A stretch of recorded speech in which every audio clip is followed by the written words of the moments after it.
Hello friends, मैं आपकी अंतिमा अपने यूट्यूब चैनल पर आप सभी दर्शकों का स्वागत एवं अभिनंदन करती हूँ। एक छोटा सा चुटकुला नाच गीत सुनाने जा रही हूँ। अच्छा लगेगा तो लाइक सब्सक्राइब शेयर ज़रूर करना। फाट गई नैहर के साड़ी वीरन रहिया तोहरा निहारी। फाट गई नैहर के साड़ी वीरन रहिया तोहरा निहारी। तोहरा निहारी भैया तोहरा निहारी। फाट गई नैहर के साड़ी भैया रहिया तोहरा निहारी। सासू के साड़ी हमरे मनहु ना भावे। सासू के साड़ी हमरे मनहु ना भावे। नैहर माँ मैया पियारी वीरन रहिया तोहरा निहारी। नैहर माँ मम्मी पियारी वीरन रहिया तोहरा निहारी।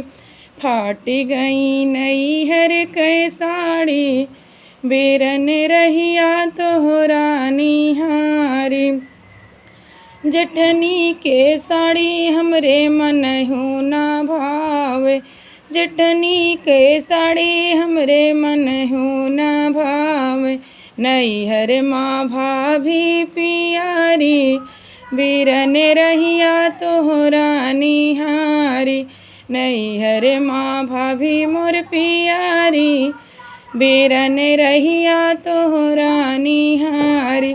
फाट गई नैहर के साड़ी वीरन रहिया तोहरा निहारी। ननदी के साड़ी हमरे मनहु ना भावे। ननदी के साड़ी हमरे मनहु ना भावे। नैहर माँ दीदी मोर पियारी वीरन रहिया तोहरा निहारी। नैहर माँ बहिनी पियारी भैया रहिया तोहरा निहारी। फाट गई नैहर के साड़ी वीरन रहिया तोहरा निहारी। फाट गई नैहर के साड़ी वीरन रहिया तोहरा निहारी।